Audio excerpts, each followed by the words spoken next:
नमस्कार, मैं doctor Anjali Sharma, assistant professor MS college Bikaner.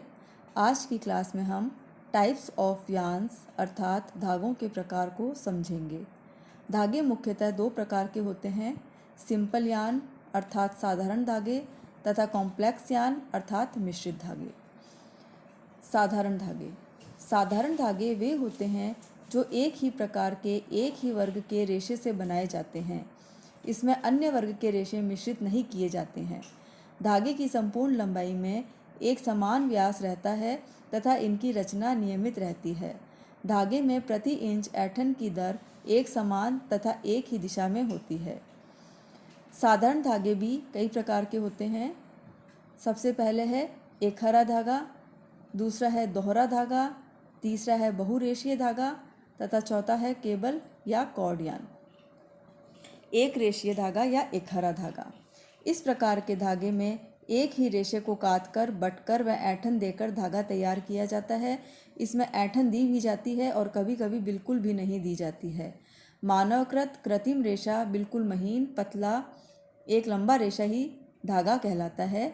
इसमें ऐंठन एक ही दिशा में दी जाती है, परंतु एकहरा धागा कमज़ोर होता है। दोहरा धागा अर्थात डबल स्ट्रैंड यार्न, जब दो अलग अलग एकहरे धागों को मिलाकर बटकर व ऐंठन देकर धागा तैयार किया जाता है तो इसे दोहरा धागा कहते हैं। इसे प्लाई भी कहते हैं। प्लाई धागे को खोलने पर एक रेशीय धागे अलग अलग हो जाते हैं तथा एक रेशीय धागे को खोलने पर रेशे अलग अलग हो जाते हैं। बहुरेशीय धागे, जब कई तैयार एकहरे धागे को एक साथ मिलाकर बटकर व ऐंठन देकर धागा बनाया जाता है तो उसे बहुरेशीय धागा कहते हैं। जिस धागे में जितना एकहरे धागे मिले होते हैं उसे उसी संख्या के प्लाई के नाम से संबोधित किया जाता है। उदाहरण स्वरूप, अगर बहुरेशीय धागों में 3 एकहरे धागे मिले रहते हैं तो इसे 3 प्लाई सूत कहा जाता है, और अगर 4 एकहरे धागे मिले होते हैं तो उसे 4 प्लाई सूत कहते हैं। केबल या कॉर्ड धागा, जब 2 या 2 से अधिक प्लाई से अधिक धागों को मिलाकर बटकर व ऐंठन देकर धागे का निर्माण किया जाता है तो उसे केबल या कॉर्ड धागा कहते हैं। सिलाई करने के धागे व रस्से इसी वर्ग में आते हैं। अब हम बात करते हैं मिश्रित धागों की। विभिन्न वर्गों के रेशों को एक साथ मिलाकर काटकर बटकर व ऐंठन देकर विभिन्न प्रकार के धागे बनाए जाते हैं। इन्हें ही मिश्रित धागे कहते हैं। इनकी रचना गूढ़ एवं जटिल होती है। इनमें कई रंगों के रेशों को मिलाकर धागे का निर्माण किया जाता है। धागे की लंबाई, व्यास, आकार, प्रकार में भी विभिन्नता हो सकती है। ऐंठन में ऐंठन की दर अनियमित एवं थोड़े थोड़े अंतराल पर हो सकती है। कहीं ज़्यादा ऐंठन दी जाती है तो कहीं बिल्कुल भी बिना बटे कच्चा छोड़ दिया जाता है। इसमें धागे में विभिन्नता आ जाती है, जिस कारण ये धागे अत्यंत सुंदर लगते हैं। अतः इन्हें फैंसी धागों के नाम से भी जाना जाता है। मिश्रित धागे की रचना में 3 धागों का प्रयोग किया जाता है। एक धागे का प्रयोग आधार देने में किया जाता है अर्थात बेस यार्न बनाने में किया जाता है। दूसरे धागे से आधार वाले धागे पर डिज़ाइन बनाए जाते हैं तथा तीसरे धागे का प्रयोग इन दोनों धागों को बांधने के लिए किया जाता है। ये धागे सजावट के उद्देश्य से बनाए जाते हैं। नित्य नए नए प्रकार के मिश्रित धागों से सजावट के उद्देश्य से फैंसी धागे तैयार किए जाते हैं, और ये कुछ फैंसी धागे इस प्रकार हैं: स्लब धागा, फ्लैग धागा, स्पाइरल धागा, रेटाइन धागा, लूप या कुंडली नुमा धागा, गांठ वाला धागा, ग्रैंडल धागा तथा स्ट्रेच धागा।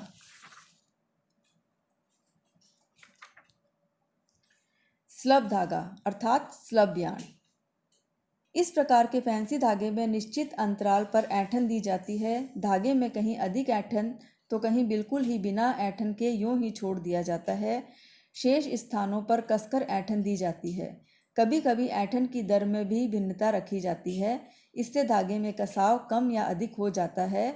ऐसा धागा देखने में अत्यंत सुंदर एवं आकर्षक लगता है। इससे वस्त्र के सौंदर्य में वृद्धि हो जाती है, परंतु बिना बटे हुए तथा उभरे हुए स्थानों पर वस्त्र शीघ्रता से घिसकर फट जाते हैं।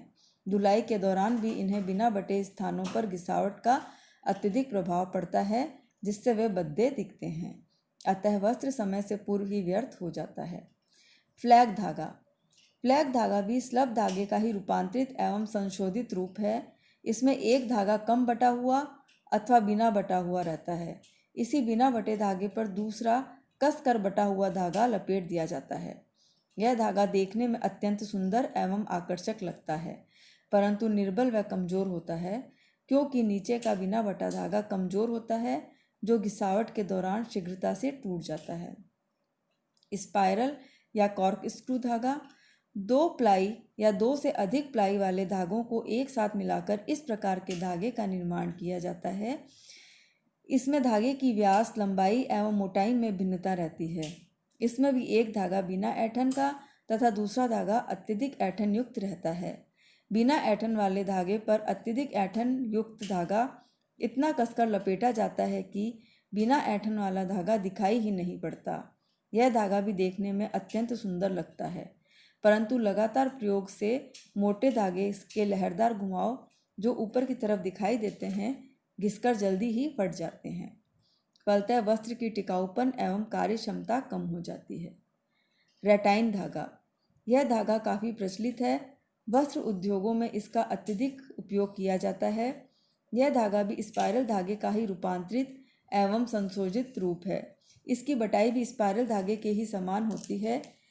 इसमें भी एक बिना ऐंठन युक्त धागे पर दूसरा कसकर बटा हुआ ऐंठन युक्त धागे को लपेट दिया जाता है, परंतु धागे निर्माण करते समय इस पर बीच बीच में फंदे छोड़ दिए जाते हैं। इन फंदों को तीसरे धागे से यथास्थान बांधा जाता है, परंतु जब कभी फंदे फंसकर खींच जाते हैं तो इनका आकार व रचना बिगड़ जाती है। फलतः वस्त्र अपना आकर्षण खो बैठता है। लूप, कुंडलीनुमा या बाउसले धागा। इस प्रकार के फैंसी धागे भी 2 या 2 से अधिक धागों को मिलाकर खिंचाव देकर बनाए जाते हैं। इसमें एक धागे को आधार के रूप में प्रयोग किया जाता है तथा दूसरे धागे से निश्चित दूरी पर विभिन्न आकार के फंदे बनाए जाते हैं। लूप बने होने के कारण वस्त्र आकर्षक दिखता है।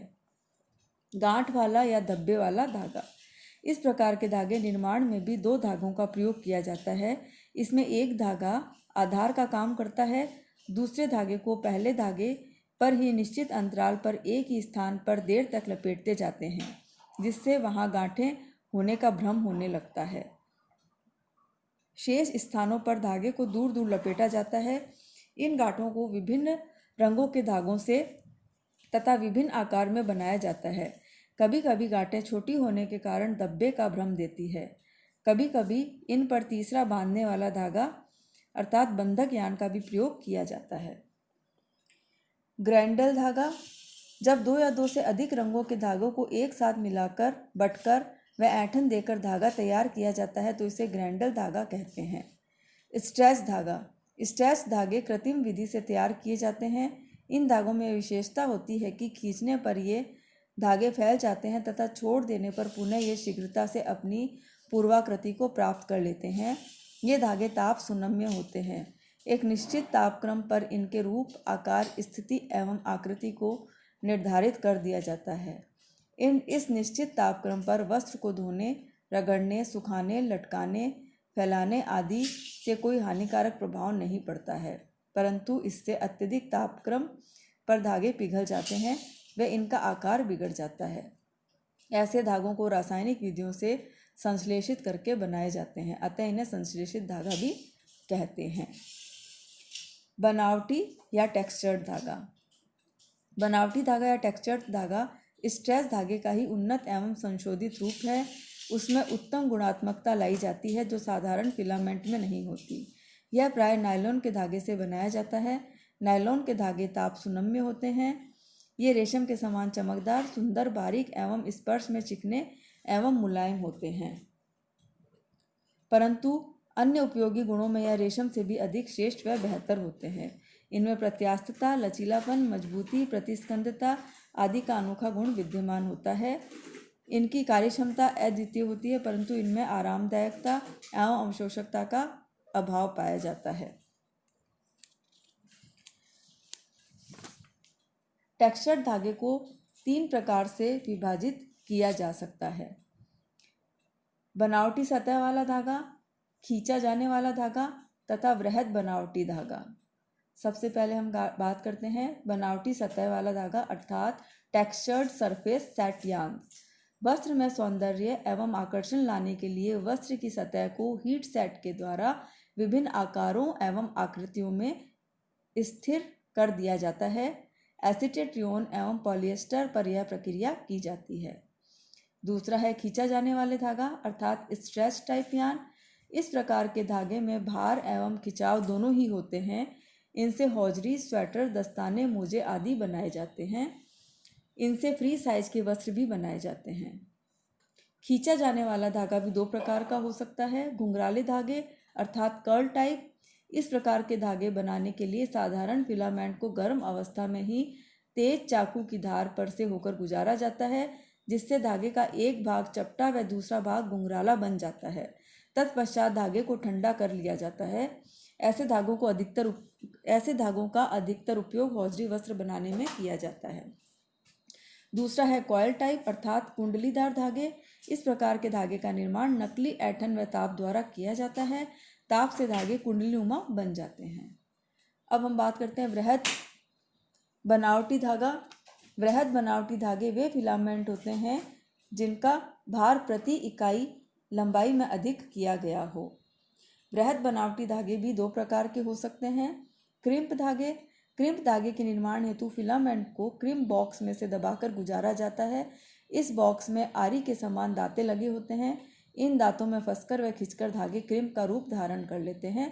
तत्पश्चात इन्हें ताप चैम्बर में से होकर गुजारा जाता है, जिससे धागे के आयतन में 200 से 300% की वृद्धि हो जाती है। दूसरा है लूपदार वृहद धागा। इस प्रकार के धागे निर्माण के लिए फिलामेंट को नियंत्रित गति से एक नोजल के बीच में से गुजारा जाता है। इसी नोजल में तीव्र वेग से हवा प्रवाहित की जाती है। हवा का तीव्र वेग धागे को लूपदार बना देता है। वायु की गति से लूप के आकार का निर्धारण होता है। इस प्रकार धागे के आयतन में 50 से 150 की वृद्धि हो जाती है, परंतु धागे के व्यास एवं आकार में कोई अंतर नहीं आता। इसके अतिरिक्त कई और भी धागे होते हैं, जैसे कि लेस्टेक्स धागा, नोवेल्टी धागा आदि। थैंक्स।